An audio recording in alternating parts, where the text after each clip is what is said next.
저는 오늘 에베소서 1장 15절로 23절 말씀을 중심으로 성도들을 위한 바울의 세 가지 기도라는 제목으로 말씀을 나누겠습니다.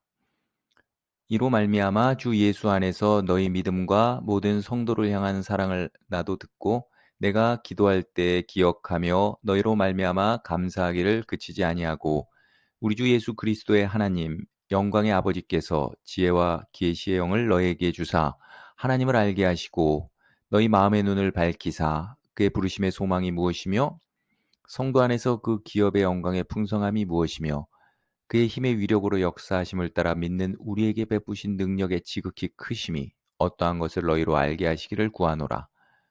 그의 능력이 그리스도 안에서 역사하사 죽은 자들 가운데서 다시 살리시고 하늘에서 자기의 오른편에 앉히사 모든 통치와 권세와 능력과 주권과 이 세상뿐 아니라 오는 세상에 일컫는 모든 이름 위에 뛰어나게 하시고 또 만물을 그의 발 아래에 복종하게 하시고 그를 만물 위에 교회의 머리로 삼으셨느니라. 교회는 그의 몸이니 만물 안에서 만물을 충만하게 하시는 이의 충만함이니라. 바울이 에베소에 사는 성도들에게 구원의 확신을 갖도록 권고한 뒤 그들을 위해 세 가지 기도를 합니다. 첫째로 하나님을 알게 하여 달라 기도했습니다. 둘째로 부르심의 소망, 그 기업의 영광의 풍성함을 알게 하여 달라고 기도했습니다. 셋째로 우리에게 베푸신 능력의 지극히 크심이 어떠한지를 알게 하여 달라고 기도했습니다. 하나님을 알기 위해서 부르심의 소망과 그 기업의 풍성함을 알기 위해서 우리가 성경책을 읽고 이해하는 지적인 수준으로만 되는 것은 아니라고 오늘 본문은 말씀하고 있습니다. 바울은 전제 조건으로 하나님께서 지혜와 계시의 영을 주셔야 하고 또한 마음의 눈을 밝혀 주셔야 한다는 것입니다. 성령님의 역사가 없이는 하나님께서 주시는 풍성한 은혜를 알 수 없으며 온전히 누릴 수 없다는 것입니다.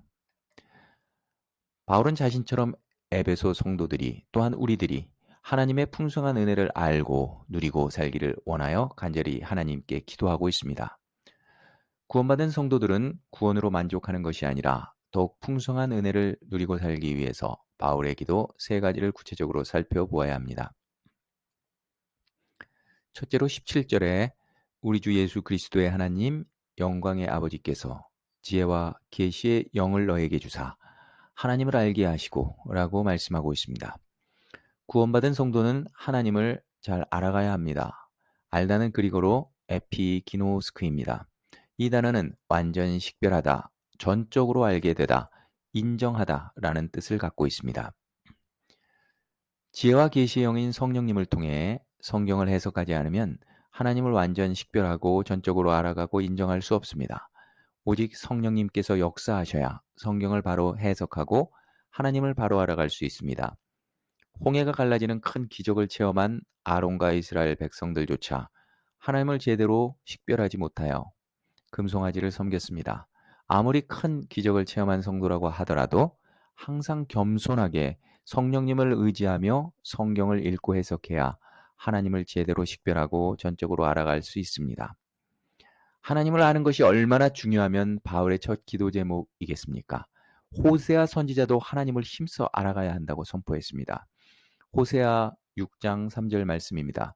그러므로 우리가 여호와를 알자. 힘써 여호와를 알자. 그의 나타나심은 새벽 빛같이 어김없나니 비와 같이 땅을 적시는 늦은 비와 같이 우리에게 임하시리라 하니라.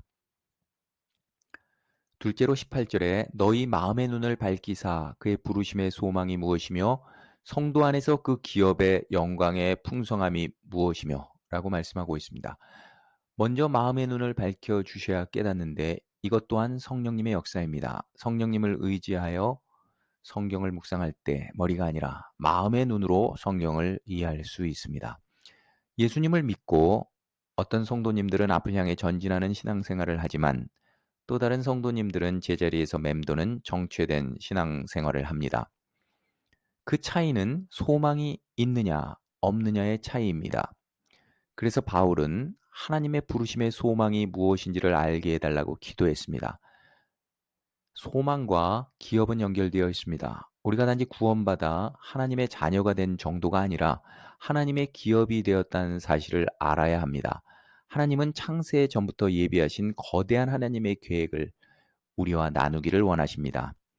우리가 우리 뜻이 아닌 성령님을 의지하며 성령님의 뜻대로 살아갈 때 이 세상의 근심과 걱정에 머무르며 제자리에서 맴도는 삶이 아니라 지금도 거대한 계획을 이루어 가시는 하나님의 일에 동참하게 됩니다. 그리고 하나님께서는 큰 상급을 우리에게 주실 것입니다. 셋째로 19절에 그의 힘의 위력으로 역사하심을 따라 믿는 우리에게 베푸신 능력의 지극히 크심이 어떠한 것을 너희로 알게 하시기를 구하노라 라고 말씀하고 있습니다. 바울은 하나님의 능력을 체험하였기에 수많은 핍박과 고난을 이겨내며 하나님의 계획을 이루어 나갈 수 있었습니다.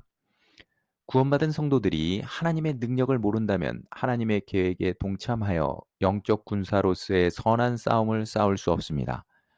바울은 하나님의 크신 능력 중 대표적인 능력인 부활의 능력을 제시합니다.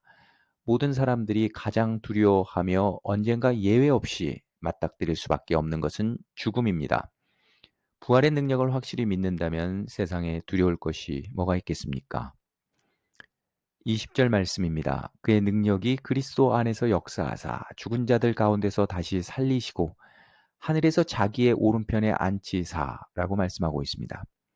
하나님께서 그의 아들 예수를 죽은 자 가운데서 살리시고 교회의 머리로 세우실 뿐만 아니라 만물을 예수님의 발 아래 복종하게 하셨습니다. 교회는 예수님의 몸이며 만물을 충만케 하신다고 말씀하고 있습니다. 이런 하나님의 거대한 계획과 능력은 놀랍게도 교회를 통해 역사하신다고 말씀하고 있는 것입니다. 구원받은 하나님의 자녀들은 제자리에서 맴도는 신앙생활을 해서는 안 됩니다. 하나님을 더욱더 힘써 알아가며 부르심의 소망을 따라 하나님의 계획을 이루어가며 교회를 통해 만물을 충만케 하시는 하나님의 능력을 체험하며 사는 저와 여러분들 되시기를 주 예수 그리스도의 이름으로 축원합니다.